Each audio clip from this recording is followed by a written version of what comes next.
Bien, vamos a ver si puedo compartir. Eh, sí, sí puedo compartir. Bien. Yo soy la anfitriona ahora. Bien, hoy día nos corresponde la clase 2, entonces, eh, de esta fascinante historia de, o digamos, o disciplina de la arqueología bíblica, la cual muchos han estudiado a través de los tiempos. Esta disciplina que es fundamental en la apologética dentro de la apologética cristiana, junto con otras, ¿cierto? Otras disciplinas y otros estudios que hemos ido analizando en estas semanas y meses. Por lo cual, tenemos hoy día unas diapositivas bastante largas, pero vamos a tratar de simplificar, debido a que, como digo siempre, y no me refiero a esta clase en sí, sino al tiempo que requiere estudiar estas asignaturas, un tiempo bastante largo, que si algunos toman años en estudiar, pero no vamos a ser tan graves tampoco y sí podemos desglosar muchas cosas que nos pueden ayudar. Eh, Como introducción decir, bueno, hoy día vamos a ver, a grosso modo, para no introducir lo mismo que dice acá, vamos a ver principalmente porque hemos dividido estas clases que pueden ser cuatro, pueden ser cinco, Dios sabe, y hermano Patricio también, ¿cierto? Eh, que hoy día, bueno, la semana anterior habíamos visto a grosso modo, en términos generales, las definiciones y una especie de repaso y también una pequeña profundización con respecto a la arqueología bíblica. Hoy día también vamos a analizar brevemente, o no tan brevemente, tratando de profundizar un poco en la medida que nos da el tiempo, principalmente los hallazgos y los investigadores que dan fe de hallazgos justamente veterotestamentarios, o sea, del Antiguo Testamento. Eso principalmente vamos a ver en esta clase y también más adelante, por supuesto, vamos a indagar más con respecto a los hallazgos arqueológicos que apuntan a la apologética cristiana, ¿cierto? En este caso sería más adelante del Nuevo Testamento. Pero hoy vamos a ver, ya que obviamente también es una materia más extensa la del Antiguo Testamento debido al periodo de tiempo que nos señala la Biblia, que es bastante más amplio el periodo de tiempo, ¿verdad?, del Antiguo Testamento. Recordemos, ¿cierto?, que estamos hablando de varios miles de años hasta la venida del Señor, donde se fija, ¿cierto?, la historia por a través del historiador, o mejor dicho, sí, historiador, digámoslo así, el monje Dionisio, ¿verdad? Que lo mandaron a hacer calendario gregoriano, Gregorio Magno, ¿cierto? El emperador Gregorio Magno, y estableció a partir del año cero, ¿cierto? El del nacimiento de Cristo, en la historia moderna, la historia cristiana, por lo cual el calendario que nos regimos nosotros es el calendario gregoriano, o también conocido como el calendario cristiano, entre otros nombres. Y sin embargo, pese a que este calendario, bueno, también nos ayuda, ¿verdad? Y a definir el periodo de tiempo, estamos hablando en el contexto comparativo del Antiguo Testamento, de los hallazgos arqueológicos del Antiguo en relación a los del Nuevo, y vemos que de punto de vista de calidad y cantidad, por decirlo así, obviamente el Antiguo Testamento tiene mucho más hallazgos de los cuales podemos echar mano desde el punto de vista apologético para poder eh, dialogar, para poder enseñar, para poder predicar, ¿sí? Para poder dar fe, dar argumentos válidos eh, cuando piden razón de nuestra fe.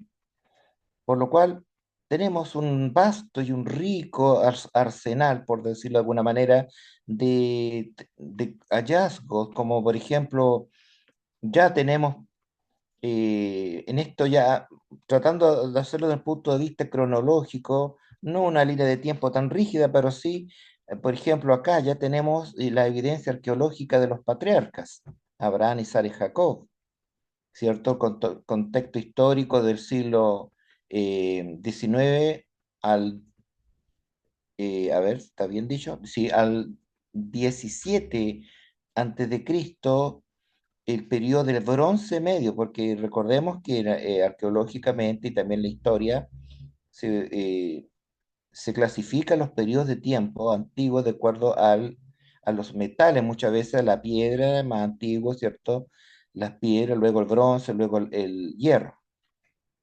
Entonces tenemos hallazgos ya donde nos dan razones justamente de las costumbres que justamente se explican en la Biblia, cosa que ya nos está dando fe, por lo menos, de que han habido situaciones, historias que se relatan en la Biblia, justamente que coordinan,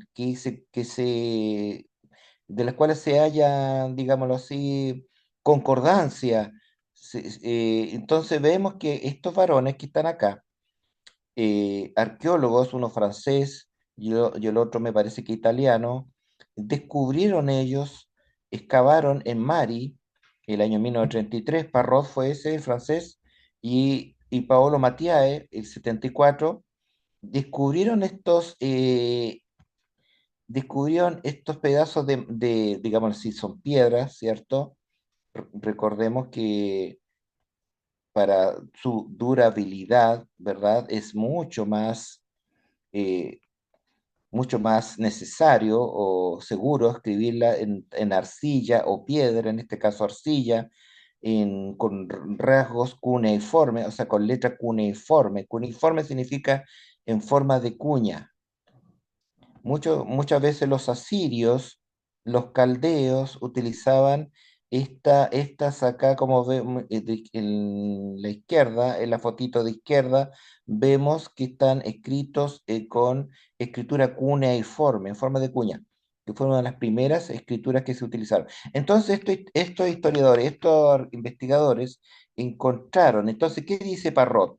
Dice, los archivos de Mari iluminan los relatos bíblicos en su trasfondo social y legal. Es decir, al decir que lo iluminan, es decir que lo complementan, lo ilustran, ¿verdad? Que dan un respaldo a lo que señala la Biblia. Si fuera un libro de cuentos, en todo caso, como establecían todavía en el siglo XIX, adelante sobre todo, decían que eran puras leyendas, solamente eran cuentos, muchas veces los relatos bíblicos del punto de vista romántico, quizás basados, quizás, pero resulta que vamos a ir viendo en la medida de este rato que cómo se coordinan y los hallazgos van a dar un reflejo sólido con respecto a lo que dice la Biblia, el Antiguo Testamento en este caso. Tenemos entonces que Andrés Parrot dijo, bueno, mejor dicho, una pequeña anécdota sobre él para ilustrar era él como persona.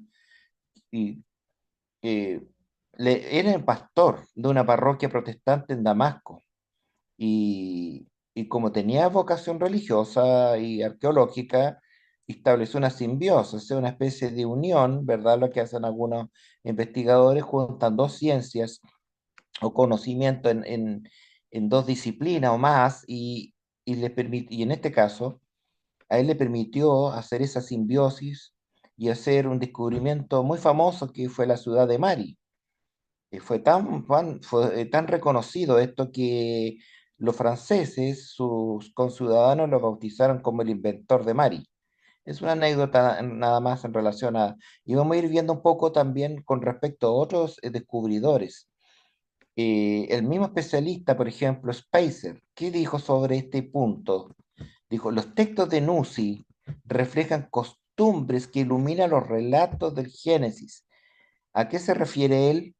Se refiere hallazgos de, obviamente, basados en el Antiguo Testamento con respecto a todo tipo de construcciones antiguas en la ciudad de Mari, Nusi y Ebla, pero él habló más en el contexto de Nusi, entonces él también dice que iluminan, bueno, por lo menos dicen que iluminan los relatos del Génesis, pero vamos a ir viendo afirmaciones más, eh, digámoslo así, más fuertes, más precisas, más contundentes con respecto a los hallazgos arqueológicos.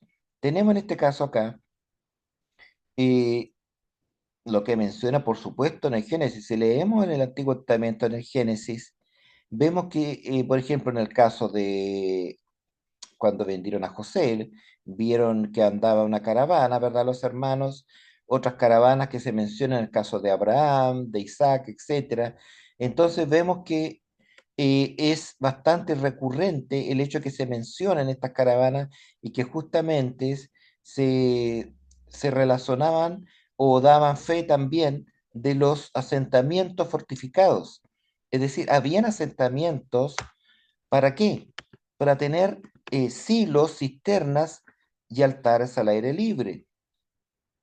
Y esto también se complementa debido a que, recordemos que Isaac, en este caso, ¿cierto? La Biblia usted lo habrá leído, muchas veces cuando Isaac no era para nada luchador en el sentido de conflictivo, nada de conflicto, él sencillamente cuando le robaban los pozos o se adueñaban de sus pozos, él le ponía un nombre contención, etcétera, aguas profundas, aguas libres, pero él se iba, no luchaba por su pozo. eh, y eso da a entender que había pozos en determinados lugares justamente para dar, por supuesto, agua a las personas y a los animales.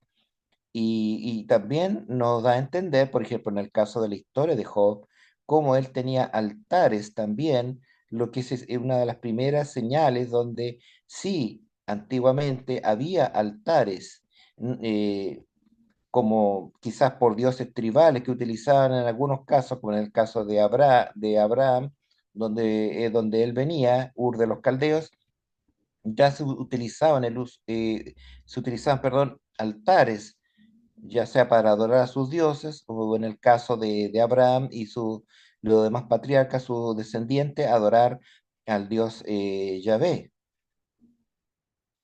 Entonces vemos que se han ido encontrando una y otra vez ocupaciones estratificadas en el bronce, o sea, en el periodo de bronce.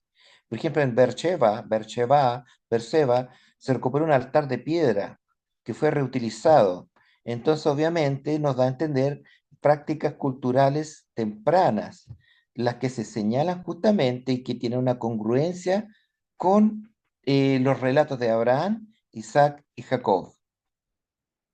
Y también todo esto, lo que estoy mencionando, por supuesto, tiene un apoyo bibliográfico en el sentido que fueron también libros donde los mismos investigadores, arqueólogos, hicieron estos hallazgos y los publicaron después.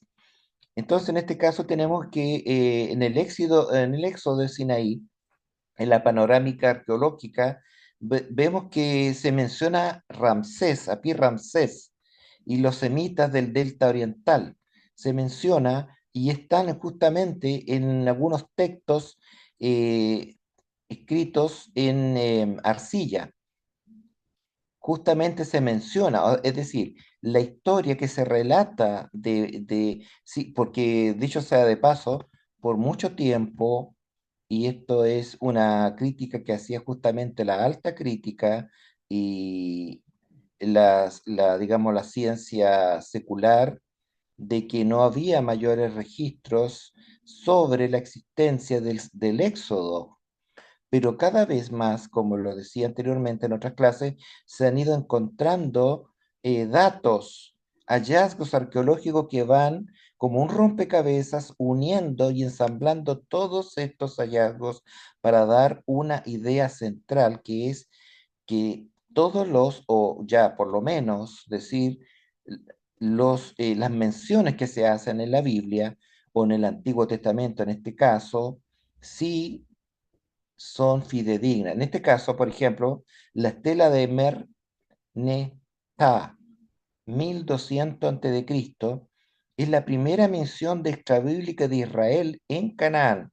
Y eso es muy importante, porque vemos que antiguamente no se habían encontrado, antes del siglo XVIII, donde fue un auge grande que fue que también trajo lamentablemente cosas negativas, no solamente positivas, sino negativas, en el sentido de que hubo falsos arqueólogos bíblicos que en vez de ayudar a la arqueología bíblica, la perjudicaron, diciendo aquí encontramos la tumba de José, aquí encontramos esto y aquello, y al final eran falsedades, lo que no contribuyó, sino que estorbó la seriedad de la arqueología bíblica.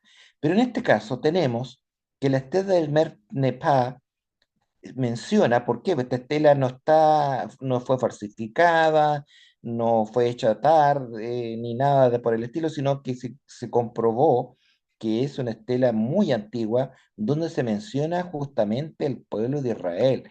Entonces ya tenemos, aunque suene extraño, dice, pero ¿cómo no van a saber si eso lo menciona la Biblia?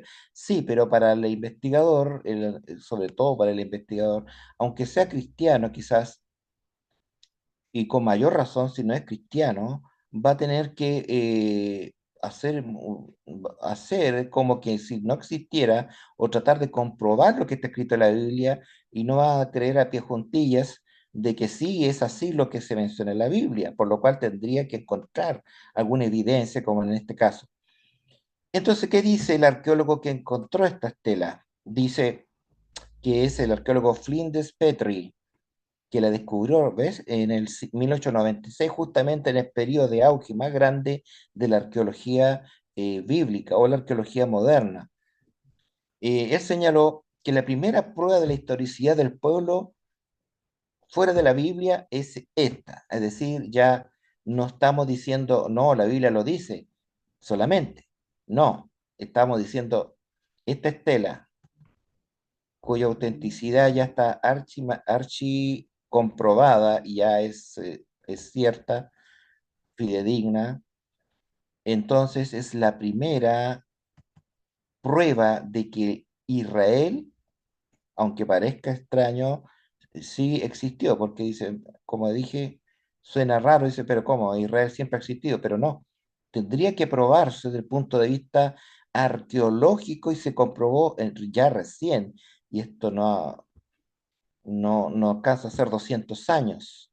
Es decir, vemos que la arqueología muchas veces los hallazgos son recientes dentro del el espacio histórico digámoslo así, de la historia de la Biblia, es un hallazgo reciente, digámoslo así, pese que ya van a ser 200 años, pero dentro de todo el contexto histórico de la historia de la Biblia y de los años de la existencia, desde que se empezó a redactar la Biblia, es un periodo de corto muy breve.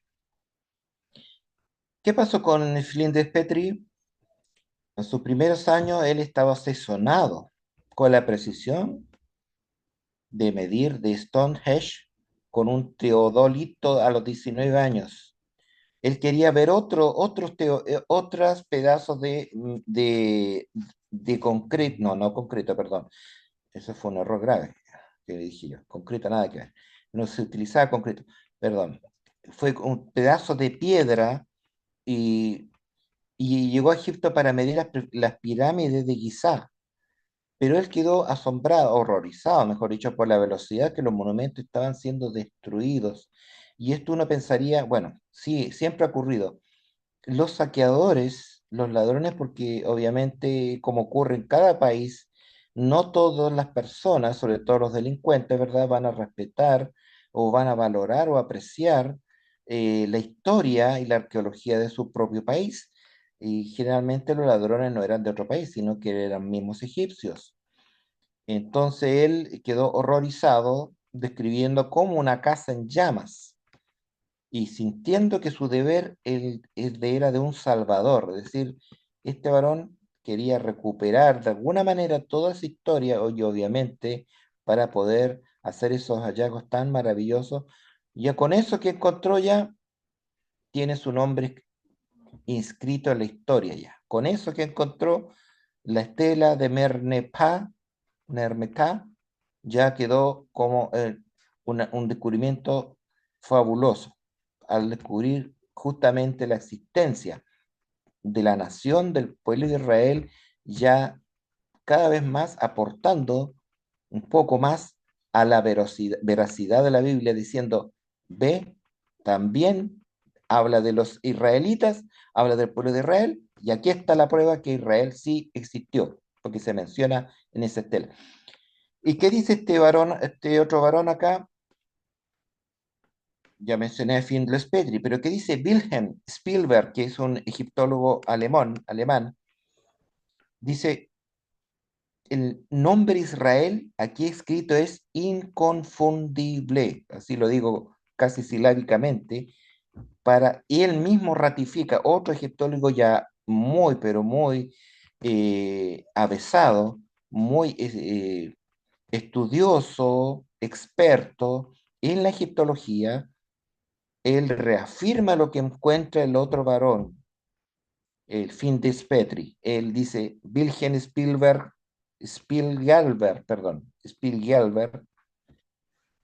el nombre Israel aquí escrito es inconfundible. Entonces tenemos ya una comprobación tácita de dos expertos que dicen lo mismo que decía la estela. Y tenemos también otros hallazgos como Kadesh Barnea o Cades Barnea. Kadesh, generalmente las Biblias escritas en inglés utilizan el mismo idioma, la misma fonética de la pronunciación hebrea. Nosotros dice Cades Barnea, con C y con D, E, S, C, A, D, E, S, en este caso es Kadesh Barnea. Tel de Qudeirat, arquitectura de campamentos fortil y movilidad del desierto. Todos estos hallazgos van justamente armando el gran, enorme rompecabezas de los hallazgos arqueológicos que menciona la Biblia en generalmente el libro de Génesis. Acá tenemos, ¿cierto? También se dice, bueno, como habíamos mencionado, desde el siglo XVIII hacia atrás, no se tenía registro arqueológico ninguno sobre la existencia del rey David. No, solamente se tenía, bueno, dejando de lado la fe, ¿cierto? Y la creencia que nosotros tenemos con respecto a las historias relatadas en la Biblia. Sin embargo, en la ciudad de David se encontró estructuras escalonadas, edificios administrativos, eh, todo en el periodo justamente de David, el periodo de hierro, y la cerámica y el carbono 14 también hicieron su trabajo como pruebas, ¿verdad? La ceramología y el carbono 14, viendo todos los hallazgos también que tenían origen biológico y también la cerámica, ¿cierto? Que sitúa justamente el periodo de tiempo en el periodo de David y Salomón. Recordemos que el periodo de David y Salomón como personas en sí es muy breve en el espacio, gran espacio de tiempo de la historia bíblica. Recordemos que David gobernó 40 años y Salomón también, justamente se menciona 40 años, sumamos 80 más la edad de ellos que vivieron, 70 más 70 quizás vivieron, me parece, 140 años de periodo que es muy breve. Sin embargo, la ceramología, el carbono 14 coadyuvado, más otras pruebas, nos dan un registro mucho más preciso del que se pudieran ocupar, por ejemplo, solamente la ceramología, que ya es bastante decidor y bastante ya sólido también para datar la fecha de un periodo histórico. Entonces tenemos una arqueóloga que también hizo hallazgo importante ahí en Masar, en la ciudad de David. Mazar afirmó que los hallazgos confirman que Jerusalén fue un centro gobernado ya en tiempos de David y Salomón. Lo dijo, y ahí está la inscripción, ¿dónde lo dijo? Mejor, claro. Ahora bien, recordemos que la Biblia nos relata que David cambió su, digámoslo así, su gobierno, su ciudad de gobierno. ¿Alguien se recuerda? Porque en estos momentos, siendo bien sincero, no recuerdo cómo se llamaba la ciudad donde se cambió hacia Jerusalén. Si alguien me puede ayudar, por favor, de los interlocutores, oyentes, estudiantes. No me recuerdo, pero justamente eso confirma el cambio de ciudad. Recordemos que Jerusalén no era considerada la capital administrativa y justamente David ya cuando empezó a reinar, cuando ya se acabó la oposición, cuando ya lamentablemente Saúl y Jonatán, su amigo, el hijo del rey, fueron muertos por los filisteos. Entonces, bueno, fueron muertos, es un decir, porque recordemos que Saúl se suicidó en el fondo. Pero nos confirma, queda de tarea. No me puedo recordar el nombre de la ciudad que estaba antes de llegar a Jerusalén. Pero esto no nos perjudica en el Profesor, sentido de que sí confirma justamente lo que se menciona en la historia de David en cambio de ciudad. profesor, disculpe, ¿será Hebrón? ¿Cómo? ¿Será Hebrón la ciudad? Creo que era Hebrón. Gracias, Pastor Máximo. Sí, Hebrón con H.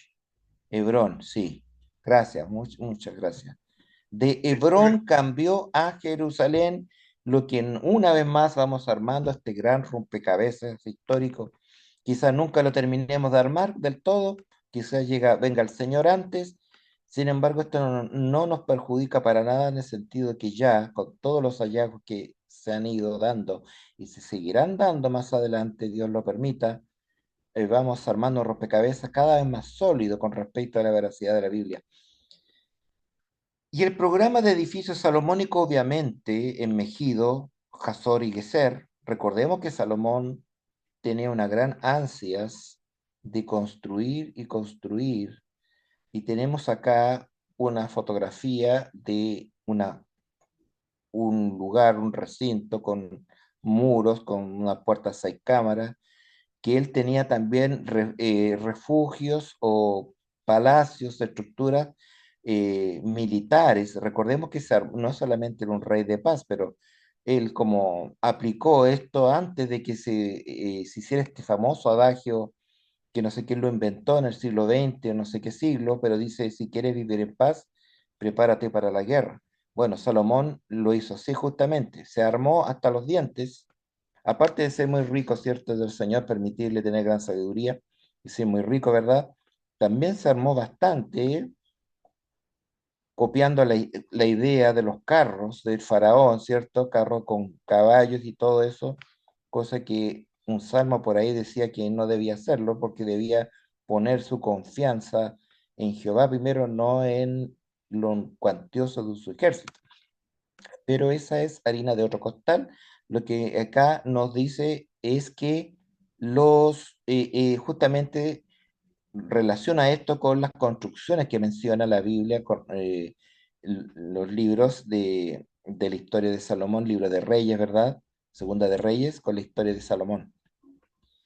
¿Qué dice este señor que encontró el palacio de Jerusalén de David y que obviamente después también lo utilizó Salomón? Este señor es, se llama Masar, el Eiliad Masar, abuelo de, y Benjamín Masar era su nieto. ¿Por qué? Porque el Eilat Masar era abuelo de Iliad, perdón, Benjamín era abuelo de Iliad, pionero de las excavaciones de Jerusalén. ¿Qué dice Masar? Las excavaciones en Jerusalén confirman la centralidad de la ciudad en la época bíblica. Entonces vemos que, dicho sea de paso, varios descubridores, arqueólogos, algunos son cristianos o fueron cristianos porque ya están fallecidos, otros fueron de religión o religión judía y otros eran no religiosos, por lo cual tenemos un gran abanico de creencias en el sentido de que el hecho que sean justamente, no sean todos cristianos, nos da una referencia favorable para decir que su objetividad es mayor. Si es que se puede ser poco objetivo, pero sí, también de repente podemos decir que en algunos casos han habido una especie de conflictos entre arqueólogos porque no se ha podido determinar algún hallazgo de alguna locación y al final sí siempre va a primar que se llega a la conclusión para datar, debido con todas las técnicas utilizadas, el lugar en qué periodo de tiempo existió, digamos. Ahora bien, también tenemos la hidráulica de Jerusalén y las canalizaciones. Este era un debate abierto entre alta y la baja cronología para el hierro. Obviamente que también se ocupó carbono 14, este es el símbolo que ustedes ya lo conocen, ¿cierto? La dendrocronología de los árboles, la cerámica y todo lo que se encontraba se puso en análisis y, y obviamente se llegó a la conclusión de que eran sí la hidráulica y las canalizaciones que ocupó. Recordemos que lo menciona también en la historia de Salomón, que se encontraron, que utilizaron canalizaciones para poder enriquecer y tener una buena agricultura. Y eso le permitió, ¿cierto?, también a Salomón tener una gran cosecha y ser un país muy rico. Y yendo más adelante en el periodo de tiempo, tenemos la famosa conquista de los asirios. Este friso, que se le llama así, se le denomina a los registros en granito o piedra, friso, o relieves, sobre relieve le llaman algunos también, sobre relieves. Habla de la conquista, ¿verdad?, de Samaria, el 722 antes de Cristo. Aquí no se menciona Sennacherib, pero bueno, entendemos que es Sennacherib porque lo menciona la Biblia. Y estas están en las crónicas de Sargón II, la destrucción de Laquis, famosa, mencionadas en todo, por muchos arqueólogos, eh, ya sea seculares, ya sea creyentes o de origen judío, cómo se menciona la destrucción, y eso tiene un amplio registro, un grandísimo registro. ¿Por qué? Porque la vanidad ayuda aquí mucho. La vanidad, la honra, la vanidad, el orgullo ayuda mucho para poder datar justamente. ¿Qué tiene que ver? Claro, porque ellos, sus victorias las hacían inmortales, imperecederas al grabarlas en piedra, en granito. En arcilla no creo que tanto porque también es más fungible, digámoslo así. Al paso del tiempo se puede fracturar, entonces ya no sería tan perecedera, imperecedera, perdón. Entonces vemos que aquí hay unas imágenes donde llevan cautivos y se demuestra acá que obviamente llevan cautivos. Aquí arriba una toma, ¿cierto?, de una ciudad donde están los arqueros, aquí abajo ya los llevan cautivos. Ya hay imágenes más trágicas, digamos así, dramáticas, donde aparecen empalados las víctimas. El Señor sabía que iba a pasar eso, por eso no le advirtió a los hebreos, les advirtió que los asirios realmente eran un pueblo muy, pero muy, y podríamos dedicar un tiempo, un capítulo aparte con la historia de los asirios, que es fascinante, y de hecho existen también, así como hay egiptólogos, también hay asiriólogos. Tanto es lo que se puede llegar a estudiar y a profundizar con la historia de este periodo de tiempo de los asirios. La crueldad de ella es decidora, es muy famosa. Ellos inventaron todas estas torturas, y todas las torturas inimaginables o imaginables las inventaron ellos, los asirios, y se aplicaron hasta el día de hoy, se aplican. De hecho, la aplican los carteles de México. Los carteles mexicanos, Tren de Aragua también aplican un poco. Es increíble cómo la maldad y la tortura trascienden los tiempos.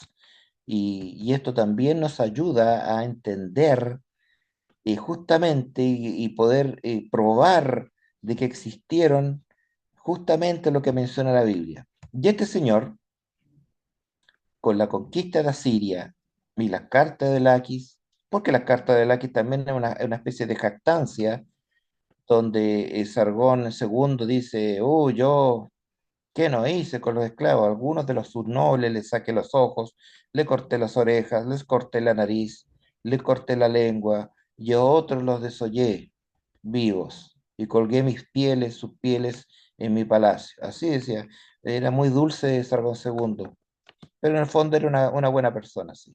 Muy en el fondo, sí. Pero, ¿qué es lo que dice este arqueólogo famoso, James Leslie Starkey, descubridor de las cartas de Lucky, nada menos, ¿no? Sí. ¿Qué dice? Que las cartas estas resuenan con precisión con los relatos bíblicos de Jeremías. Resuenan con precisión. O sea, no dice quizá podría ser, no dicen resuenan con precisión. Este varón también escribió su nombre dentro de su nombre con honor dentro de la historia de los arqueólogos, descubriendo algo pero extraordinariamente fuerte. Y ya ahora no se puede dudar que lo que hicieron los asirios, lo que se relata en la Biblia, cómo actuaron los asirios, cómo Jeremías describe la salvajada de los asirios, la manera de conquistar las ciudades, que fue muy cruel, muy cruel. Lamentablemente, él también tuvo un final dramático y trágico, ¿cierto? Debido a que había un conflicto ahí, fue asesinado. No un conflicto, él no tenía ningún conflicto con nadie. Lo que pasa es que había una revuelta, revolución en ese periodo de tiempo árabe en Palestina. Y ya en ese tiempo ya habían, recordemos, problemas cuando quería establecerse el Estado de Israel, y había ya atisbos de establecerse el Estado de Israel, y lamentablemente todo lo que era británico le tenían mal, mala voluntad al Imperio Británico, entonces él como británico también cayó, pero el Señor lo tenga en su gloria, si es que fue un gran creyente, pero sí. Sería raro no encontrar a un arqueólogo que encontrase tantas cosas de la Biblia que no fuese creyente. Sería extraño, aunque en la vida se da de todo tipo de cosas. Bueno, y también tenemos este otro señor, ya tenemos lo que dijo James Leslie Starkey, pero también Davis Ussiskin también hizo de nuevo excavaciones, volvió a dirigir excavaciones en Laquis entre los años 1970 y 1990 y afirmó lo siguiente: las excavaciones del Laquis verifican con notable detalle las campañas asirias narradas en Reyes y Crónicas. Dice, con notable detalle, hago énfasis ahí, con notable detalle las campañas asirias en Reyes y Crónicas. Entonces ya tenemos, teniendo el comentario de dos expertos ya, uno un periodo de tiempo antes de la Segunda Guerra Mundial y otro ya después, muchos siglos después, bueno, no siglos, perdón, no, muchos años después, entonces tenemos ya algo muy, muy, muy relevante. Y la caída de Judá, ¿cierto? El 586 antes de Cristo, en manos de los persas, ¿cierto? Jerusalén, Laquis, Mizpah, estratos con termoclasticidad, plasticidad, perdón, incienso intenso, proyectiles, colapsos, cartas de Laquis, testimonio epigráfico, sincrónico del asedio. Todo esto junto nos dan una idea del periodo de tiempo, si concuerda o no concuerda la caída de Judá. Recordemos que ya el 722 a.C., ¿cierto? Había caído ya Samaria, como le llaman, o las 10 tribus del norte, y muchos de sus habitantes fueron llevados cautivos y esparcidos por todo el imperio asirio. Y acá ocurrió, ¿cierto? Nuevamente la caída de la Judá, que serían las dos tribus que quedaban, que eran Judá y Benjamín. Entonces tenemos que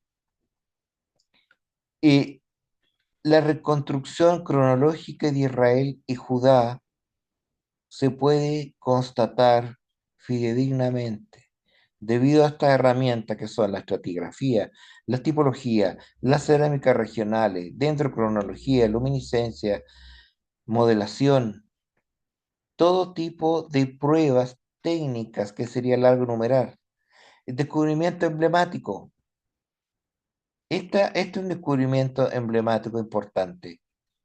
Los descubrimientos de la epigráfico, ¿cierto? De la estela de Dan. ¿Qué tan importante es o por qué es tan importante? Porque menciona la casa de David y menciona justamente es la casa de David como dinastía, digámoslo así.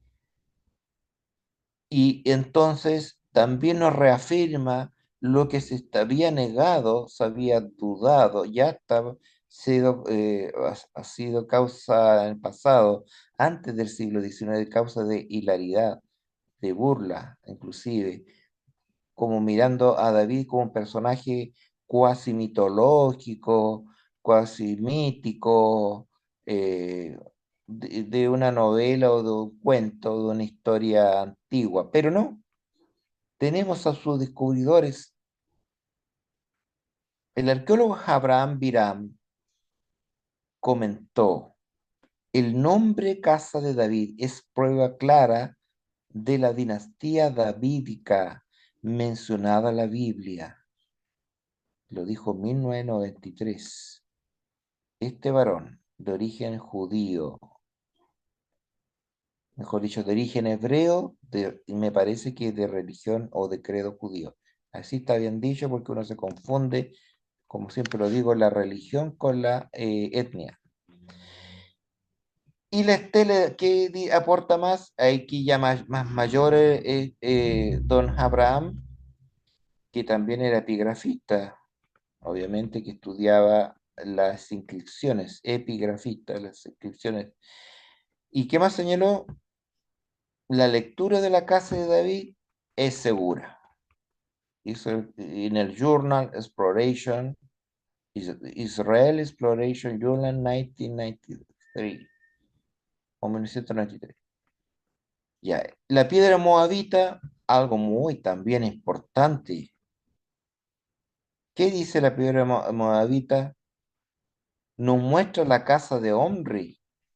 O sea, lo que nos dice la Biblia en Segunda de Reyes 3 ya no se considera algo como un cuento o un relato ficticio, o bien quizás mirando el punto de vista más crédulo, una historia no comprobada. En este caso, ya se comprobó en esta estela que sí, como se menciona en Segunda Reyes 3, que sí existió la casa de hombre, como lo dice ahí. Y tenemos hallazgos datados con radiocarbono o carbono 14. ¿Y cómo son esos, cierto? Ya lo sabemos, que se complementan con otras pruebas técnicas para llegar y situar una locación y ver su data de tiempo. Acá tenemos, por ejemplo, los huesos y semillas carbonizados que extraídos de una fortificación temprana. Y eso también nos ayuda a establecer la existencia de un pueblo, porque no solamente se establece el rango, en el rango de tiempo, la existencia de un personaje como David, o su casa, o la casa de David, como la estela, sino también el periodo de tiempo donde se supone que vivió David y si realmente había una cultura ahí inserta o una civilización, lo que sí justamente comprueba estas muestras. ¿Por qué? Porque generalmente quedan muestras de tipo biológico, como el olivo y otras vegetales, frutos, verduras, qué sé yo. Entonces, en este caso, apoya también la existencia de Judá durante la época de David y Saúl. ¿Qué dice este varón, este arqueólogo relativamente moderno ya, de las excavaciones de ese sector de Judá? Declaró que Jaffa demuestra la existencia de un reino organizado en Judá en tiempos de David, como dice la Biblia. De ahí está la cita donde lo menciona. Él entonces ya no solamente identificamos un personaje situado en el tiempo, o su casa, o su dinastía, sino también el lugar geográfico donde sí supone, donde no se supone y donde sí, digamos, con certeza, con seguridad, de que hubo un asentamiento, donde hubo un reino organizado. Y en este caso, cierto, tenemos que la metalúrgica, las minas del cobre, porque se menciona unas minas del cobre también. Recordemos que Salomón utilizó mucha minería, trabajó mucho el oro, pero también la plata y seguramente también el cobre. En este caso se encontraron hallazgos de restos de minas de cobre y fue una metalurgia intensiva en el desierto que ayudó a la economía de ese tiempo. Y acá que dice justamente los descubridores, Nelson Glueck y Ben Joseph, que dicen, Timna demuestra un centro metalúrgico que coincide con descripciones bíblicas de la región. Y vamos aumentando y aumentando y así el tiempo se nos va acabando. Y yo pienso que si no alcanzamos podemos ampliarlo esto porque son muchas los hallazgos que podemos mencionar con respecto. Acá menciona, también reafirma lo mismo, vamos a saltarnos para ir avanzando. Acá es interesante cómo se encontró una apicultura de tipo industrial. Es increíble cómo, y esto a mí me llama poderosamente la atención también, debido a que algún tiempo yo como persona me dediqué a la apicultura y tuve que estudiar un poco para poder saber cómo administrar las abejas. Ahora ya no trabajo en eso, pero cuando joven tuve abejas y yo sabía que la, el tipo moderno de administrar las abejas o de tenerlas como tener sus casas, digámoslo así, como le llaman algunos, sus casitas, eh, era un pastor el que descubrió, o mejor dicho, inventó cómo hacer el uso más expedito, el pastor Landström, y cómo poder usar los marcos de cera, meter los cajones en forma ordenada, 10 marcos en los cajones, todo eso, eso hasta el día de hoy se utiliza ese sistema. Bueno, haciendo una correlación con lo antiguo, vemos que me asombra que ya tenían en el valle de Bet Shean, un apiario donde tenían una apicultura de tipo industrial. Entonces eso menciona la evidencia económica especializada en la monarquía temprana. Eso muestra el avance que llegó a tener la monarquía temprana. Estamos hablando de monarquía temprana, estamos hablando de Saúl, David, Salomón, porque después vino la otra monarquía, ¿verdad? Posterior. Entonces, al respecto de esto, el arqueólogo Aminai Mazar, descubridor del apiario del 2007, que afirma: las colmenas de Tel Rehom muestran una economía desarrollada en los días de los reyes de Israel, como refleja la Biblia. Entonces vamos viendo que aquí ponemos un comentario de él. ¿Qué dijo después? Bueno, dice que las colmenas más antiguas del mundo, bueno, se relata que mientras cavaba las colmenas estas en Tel Rehov, descubrió más de 30 colmenas intactas de barro y paja. datadas alrededor de 900 años antes de Cristo. Son las colmenas completas más antiguas jamás encontradas. Y este hallazgo revolucionó el conocimiento sobre la apicultura antigua del Levante. Y así sucesivamente tenemos, por ejemplo, volviendo un poco atrás, la campaña de Sennacherib en Laquis. Habíamos visto, ¿cierto?, en unos diapositivas atrás, cómo el Sennacherib invadió el 722 a.C. a eh, las tribus del norte y cómo Sargón II da a conocer jactándose, ¿cierto?, de sus conquistas y lo crueles de sus castigos infligidos a los pobres hebreos. Eh, pero en este caso, también tenemos que hay muestras de carbones de la capa de destrucción. Recordemos que hay cenizas que se pueden también y se puede medir el tiempo. Recordemos que la ausencia, recordé que la madera se quema, ¿cierto? Eso es obvio, pero recordemos que el carbono 14 se va liberando paulatinamente y a través de la liberación del carbono 14 en forma lenta, muy lenta, por un periodo de tiempo que tiene que ser menor a 50.000 años, se puede establecer, datar el tiempo donde se quemó el producto, el artículo de origen vegetal, en este caso la madera y otros tipos, el papel, bueno, el papel no utilizaban mucho papel, no utilizaban papel, utilizaban papiro, cuero, etcétera. Entonces se dató y se fijó cronológicamente el asedio asirio descrito justamente en la Biblia.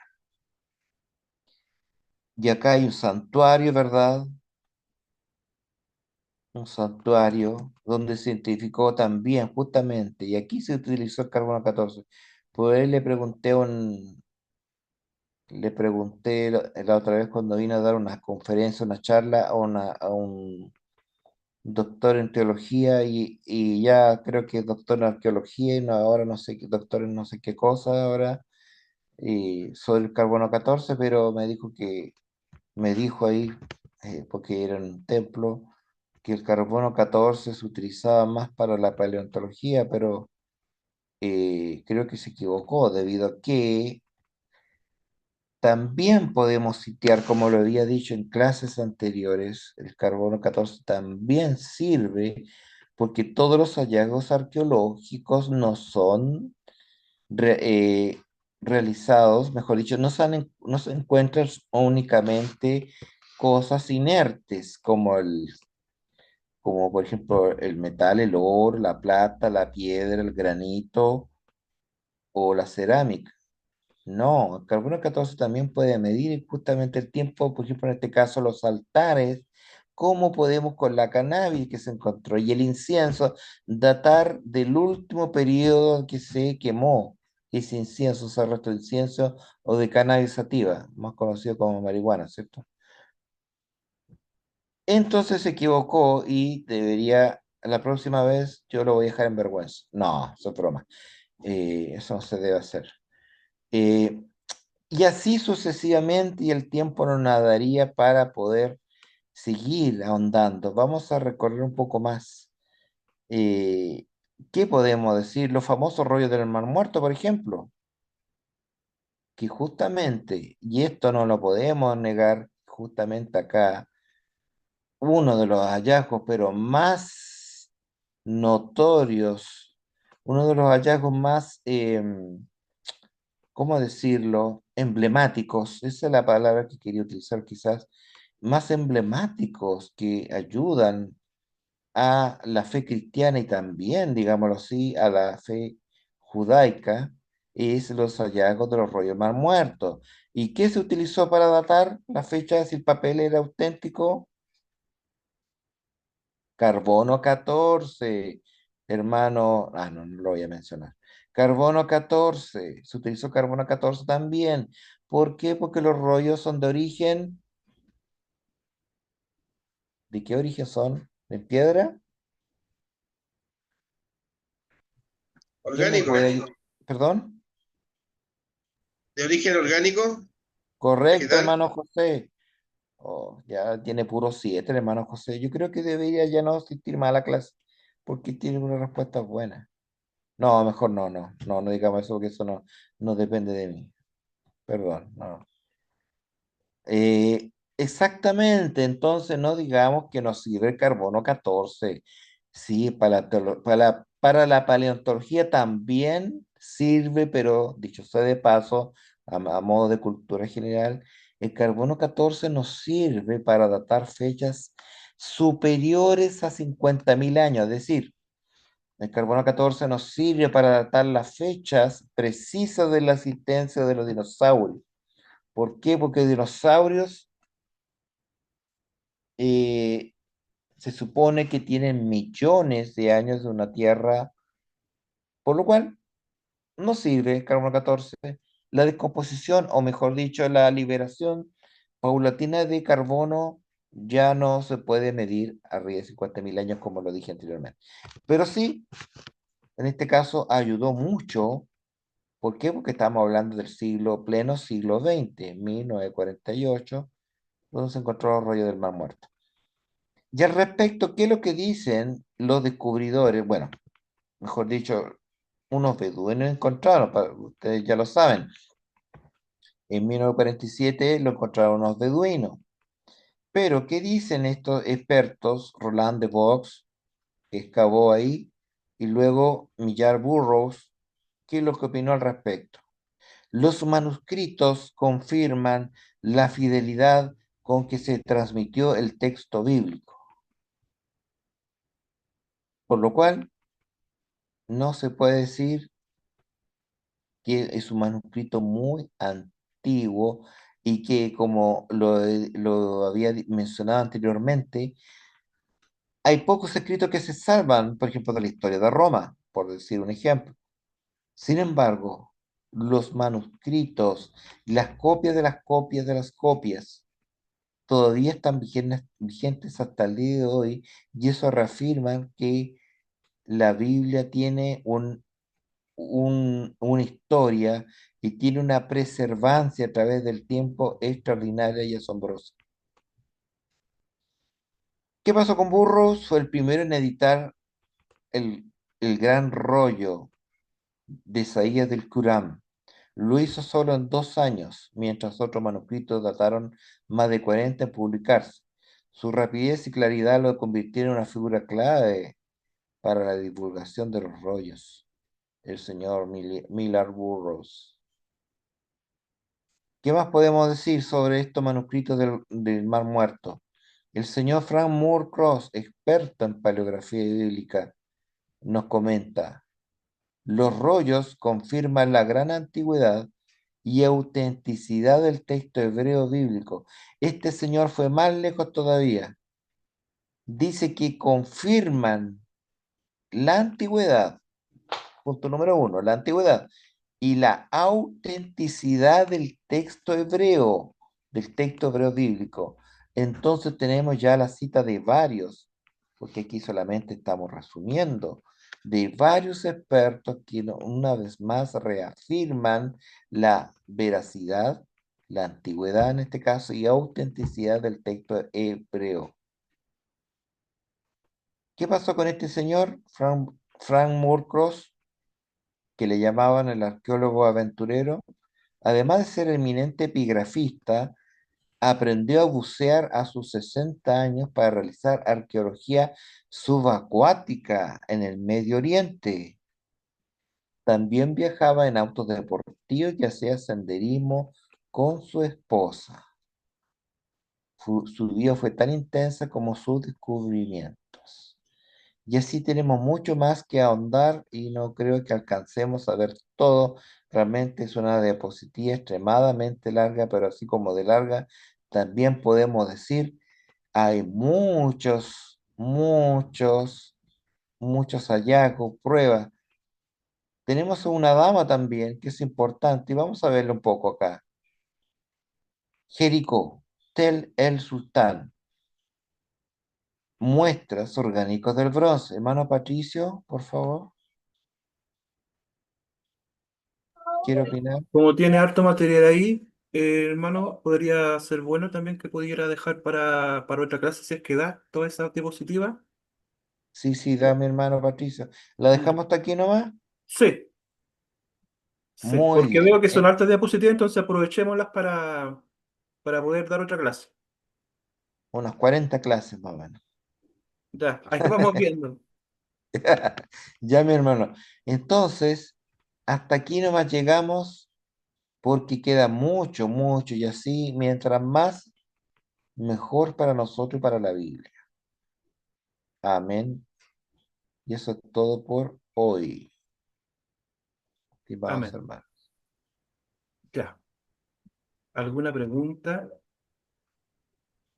¿Alguna inquietud?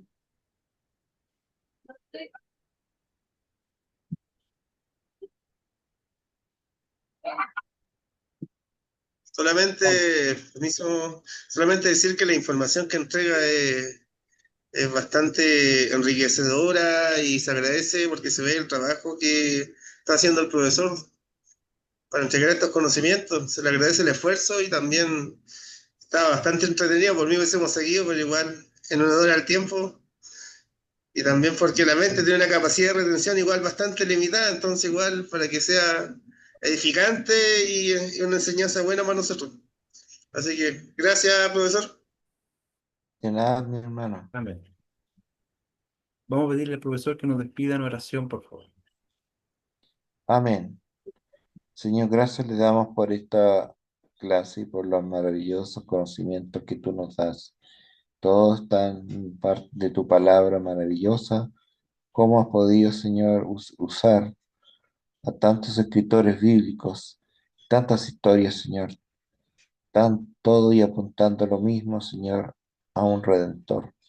Gracias, Señor, por tu salvación, por tu redención y por bendecirnos en esta clase y a cada hogar representado aquí, para tu gloria, Señor. Amén y amén.